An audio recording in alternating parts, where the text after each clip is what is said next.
લીલિયા તાલુકાના ગુંદરણ ગામમાં સમસ્ત કોળી સમાજ દ્વારા આર્મી મેન તથા પોલીસમાં પસંદ થયેલા નું ભવ્ય સન્માન યોજાયું. લીલિયા તાલુકાના ગુંદરણ ગામના વતની રામભાઈ ગોહિલ આર્મીની સઘન તાલીમ પૂર્ણ કરીને માદરે વતન આવતા સમસ્ત કોળી સમાજ દ્વારા બેન્ડ વાજાના સંગીતના તાલે રાષ્ટ્રગીતના સૂર સાથે ભવ્ય સ્વાગત કરવામાં આવેલ. આ સાથે જ રામભાઈની નાની બહેન કિરણબેન ગોહિલ પોલીસ કોન્સ્ટેબલમાં પસંદગી પામતા તેમનું પણ ભવ્ય સ્વાગત કરવામાં આવેલ. કોળી સમાજ દ્વારા નાના એવા ગામમાં કોમી એકતાનું ઉત્તમ ઉદાહરણ પૂરું પાડી ગામની જ બીજી દીકરી સુમૈયા સતારભાઈ બિલખિયા પણ પોલીસ વિભાગમાં સાવરકુંડલા ફરજ બજાવે છે. તેમનું પણ જાહેર મંચ પરથી સન્માન કરવામાં આવેલ.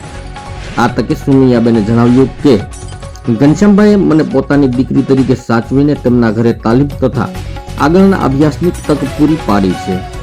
આ તકે સમાજમાં શિક્ષકનો દ્રષ્ટિકોણ વધુ કેળવાય, સમાજના પ્રશ્નો અને તેનો ઉકેલ, શિક્ષણનું મહત્વ, શિક્ષક સંત અને સૈનિકની ભૂમિકા અંગે મોટિવેશન માર્ગદર્શક પ્રવીણભાઈ રાખસિયા CRC કોઓ લીલિયા દ્વારા આપવામાં આવેલ.